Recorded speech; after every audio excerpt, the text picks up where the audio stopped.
Non, je voudrais rebondir sur deux dimensions de ce qui a été dit au moins euh, par ces grands experts qui vivent la mer, que moi j'ai regardé depuis très longtemps, mais du point de vue de l'historien, de l'économiste et de quelqu'un qui essaie de comprendre l'avenir. Premièrement, il faut se remettre dans la tête que nous sommes une petite boule lancée à travers l'espace depuis 4 milliards d'années à peu près, qu'il y a le système solaire et la Terre. Et sur cette petite boule, se sont produits toute une série de phénomènes extrêmement complexes qui ont abouti à nous. Je rappelle les dates.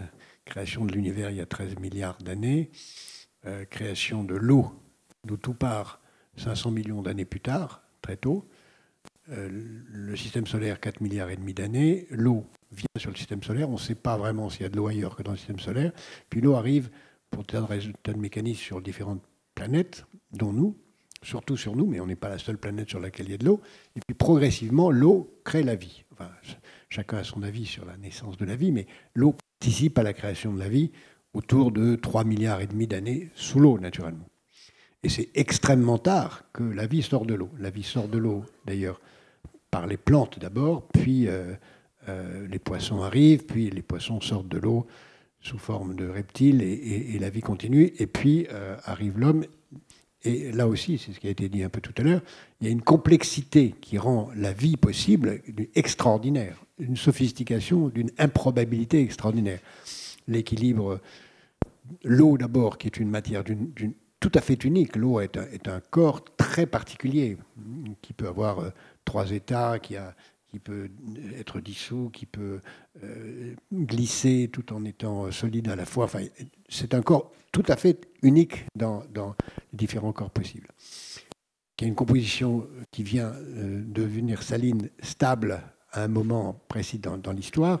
Cette composition de sel qui se stabilise avec les évolutions des différents océans au cours des millénaires, crée les conditions pour l'apparition de la vie. Puis ensuite, comme ça a été dit tout à l'heure, le climat s'installe avec à la fois les courants, mais l'eau qui monte et qui descend vers les pôles en fonction de la température naturellement, et qui descend en dessous, puis remonte.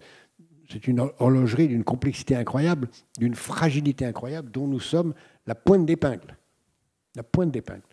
L'humanité apparaît, ça met du temps. Les êtres vivants, primates, commencent à voyager. On pense maintenant que les premiers primates qui voyagent, c'est il y a 800 000 ans. Très, très ancien, sans doute de façon involontaire entre l'Afrique et l'Amérique latine, sur des radeaux sans doute involontaires. Les premiers hommes qui naviguent, c'est il y a 80 000 ans à peu près. Ça ne se passe pas chez nous du tout, ça se passe en Asie, autour de Sumatra, de différentes îles de cette région. Et ensuite, progressivement, on voit l'humanité s'installer. Évidemment, la mer est le lieu du commerce, le lieu de l'échange, de la créativité, le lieu de la puissance. Peu de gens savent que la plus grande puissance entre le VIe siècle et le XIe siècle, ce n'est pas du tout une ville qu'on connaît en Europe, c'est une ville de l'île de Sumatra, qui était un grand port, qui est aujourd'hui disparu, mais qui reste encore une puissance, mais ce n'est pas du tout dans nos livres d'histoire. Peu de gens savent que tout au long du deuxième millénaire, ce sont des ports qui ont dominé toujours. Le niveau de vie de Paris et de Versailles au temps de Louis XIV, notre soi-disant grande puissance, c'est le quart des habitants du New York de l'époque, qui est Amsterdam. On a toujours raté le coche. Quand on construit le port du Havre en 1517, quelques années plus tard, on fait un chantier naval ici, et on est tellement malin qu'on fait un bateau intransportable qu'on est obligé de détruire parce qu'on ne sait pas le mettre à la mer. Quand en 1818, Louis XVIII crée l'école navale, il a mis à Angoulême, ce qui est très malin. Et on pourrait ajouter toute une série de raisons de notre échec. Mais il faut bien comprendre que la mer, pourquoi est-ce que la mer est le lieu de la puissance? Parce que c'est le lieu de l'échange. C'est le lieu où on reçoit le nouveau. Alors pour le plaisir de la conversation, je dirais que je suis en désaccord avec une phrase que vous avez dit tout à l'heure, quand vous avez dit que le port est un lieu de passage. Ce n'est pas un lieu de passage pour moi.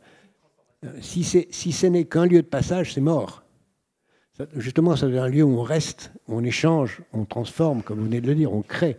Si c'est qu'un lieu de passage et que le reste a lieu ailleurs sur les terres, c'est mort. Si on est comme en France, où les ports sont justement un lieu de passage, c'est mort. Dans les grands pays puissants, Le port n'est pas un lieu de passage. C'est un lieu de vie, de création, d'innovation, d'essentiel. Et c'est ça que la France a raté, en mettant sa capitale au milieu de nulle part. Donc, en fait, demain, ça sera ça. Où on est capable de rendre au port leur puissance. D'un point de vue de création artistique et littéraire, tout se joue sur la mer. L'idée de la liberté est une idée qui naît de la mer. La terre a besoin du maintien du même. Les nations agricoles sont condamnées à être des nations fondées sur l'esclavage et le servage, parce qu'il faut une organisation militaire pour que ça fonctionne. La mer, non. Elle a besoin de mouvement, de liberté, etc. Ce qui n'empêche pas d'ailleurs la mer d'être aussi un lieu épouvantable, parce qu'on ne le dit pas assez, mais les gens les plus maltraités aujourd'hui, les travailleurs les plus maltraités aujourd'hui, c'est les travailleurs de la mer. Il n'y a pas de métier où le droit du travail est aussi mal respecté que sur les bateaux. Parce qu'on est hors de zone de droit et les marins sont employés dans des conditions effrayantes partout. Et ça reste. Il y a 2 millions de marins dans le monde qui sont vraiment des esclaves de l'enfer. Mais c'est quand même sur la mer que la liberté s'installe, que la liberté se crée, que les idées apparaissent, et le changement vient de là. Donc aujourd'hui, les vrais dangers, puisque notre sujet c'est la survie, c'est bien voir que les dangers sont à la fois ceux que vous avez dit tout à l'heure, c'est-à-dire le danger climatique, qui se pose différemment dans l'Antarctique et dans l'Arctique, parce que l'Antarctique est un continent, tandis que l'Arctique c'est que des îles, donc l'Arctique, en se libérant, va bouleverser la géopolitique beaucoup plus que l'Antarctique, parce qu'on va pouvoir passer par en haut. Mais l'autre danger majeur, c'est celui du fait que la mer est un lieu de cueillette. La terre n'est plus un lieu de cueillette. Personne ne vient à l'idée de piller les récoltes agricoles comme ça en passant. La mer continue à piller sans raison, sans aucun droit. Personne ne respecte la mer et personne ne respecte les zones où on a le droit de pêcher ou pas. Donc il y a un pillage effrayant. Deuxièmement, c'est un lieu, c'est une poubelle. Et c'est aujourd'hui surtout une poubelle pour l'Asie. L'essentiel des déchets sont dans la mer. Or, non seulement 80 et quelques % du commerce mondial passe par la mer, les containers, ça reste une invention majeure, sous-estimée. Le petit ingénieur américain qui a inventé le container devait avoir eu le prix Nobel. Il ne l'a jamais eu, mais c'est une invention majeure. Il n'y aurait pas eu de croissance économique sans le container. Et de même dans la science-fiction de demain, c'est-à-dire qu'on bascule du commerce des matières au commerce des données, toutes les données passeront par la mer. Les satellites, ça va être dérisoire dans l'avenir. C'est par la mer que ça passe. D'où la géopolitique qui va être très largement déterminée par les câbles. Donc on a absolument besoin, de tous les points de vue, de protéger la mer. Or, c'est une poubelle, tout le monde y met n'importe quoi, et si on y met n'importe quoi, c'est parce que notre mode de vie nous conduit à mettre n'importe quoi. On mange du poisson très mal. Plus d'un tiers des poissons qu'on mange contiennent des pourritures. On jette tous nos déchets dans la mer. Le plastique y est dans des proportions effrayantes qui détruisent la mer. Donc on ne peut protéger la mer qu'en ne s'occupant pas de la mer, mais de nous-mêmes, en vivant autrement, en consommant autrement, en travaillant autrement et en prenant conscience de ce qu'on a à faire des choses ensemble. Mais il ne faut pas simplement dire il appartient aux États, au gouvernement, aux organisations internationales, qui d'ailleurs n'existent pas. Sur la mer, il y a très peu d'organisations efficaces. Il y a un traité international, mais qui n'est pas respecté, ou en tout cas qui n'a pas de vrai pouvoir. Mais en faisant vraiment, chacun chez nous, pour ce qui nous concerne, ce qu'il faut pour respecter la mer.